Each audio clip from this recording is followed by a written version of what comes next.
అందరికీ నమస్కారమండి. Welcome to my channel. Telangana రాష్ట్ర వ్యాప్తంగా ఉన్న రైతు సోదరులందరూ కూడా ఎదురు చూస్తున్న పథకం రైతు భరోసా పథకం అండి.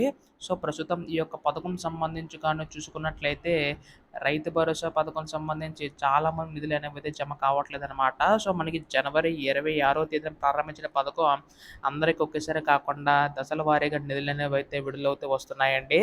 సో, ప్రస్తుతం జమ కాలేని వారి పరిస్థితి ఏంటి? వారికి ఎప్పుడు జమ అవుతాయని ప్రతిదీ కూడా ఈ వీడియోలో పూర్తి సమాచారం అయితే తెలుసుకుందామండి. రైతన్నలందరూ కూడా వీడియోనైతే పూర్తిగా చివరి వరకు అయితే చూడండి.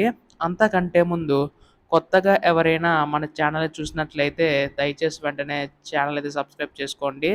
దీని ద్వారా నేను పెట్టే ప్రతి చిన్న లేటెస్ట్ అప్డేట్ కూడా మీరు ఎప్పటికప్పుడు మిస్ కాకుండా తెలుసుకోగలుగుతారు. అలాగే వీడియోకైతే లైక్ చేయండి. మరికొంతమందికి ఈ సమాచారం అయితే తెలుస్తది. ఇంకా ఆలస్యం చేయకుండా వీడియోలోకైతే వెళ్ళిపోదాం. సో, ప్రస్తుతం తెలంగాణ రాష్ట్ర వ్యాప్తంగా ఉన్న రైతన్నలందరూ కూడా ఎదురు చూస్తున్న పథకం మనకి రైతు భరోసా పథకం అండి. ఆల్రెడీ ఈ పథకం సంబంధించి గాను రాష్ట్ర ప్రభుత్వం ప్రారంభించడం అయితే జరిగిందనమాట. కాకపోతే చాలామంది రైతన్నలకైతే ఈ యొక్క నిధులనేవైతే జమ కావట్లేదని చెప్పేసి అడుగుతున్నారు. సో, ప్రస్తుతం దీనికి సంబంధించి గాను రాష్ట్ర ప్రభుత్వం కూడా క్లారిటీ ఇవ్వడం అయితే జరిగిందండి. అయితే ఈ యొక్క రైతు భరోసా సంబంధించిన నిధులనేవైతే త్వరలోనే జమ కాబోతున్నాయన్నమాట.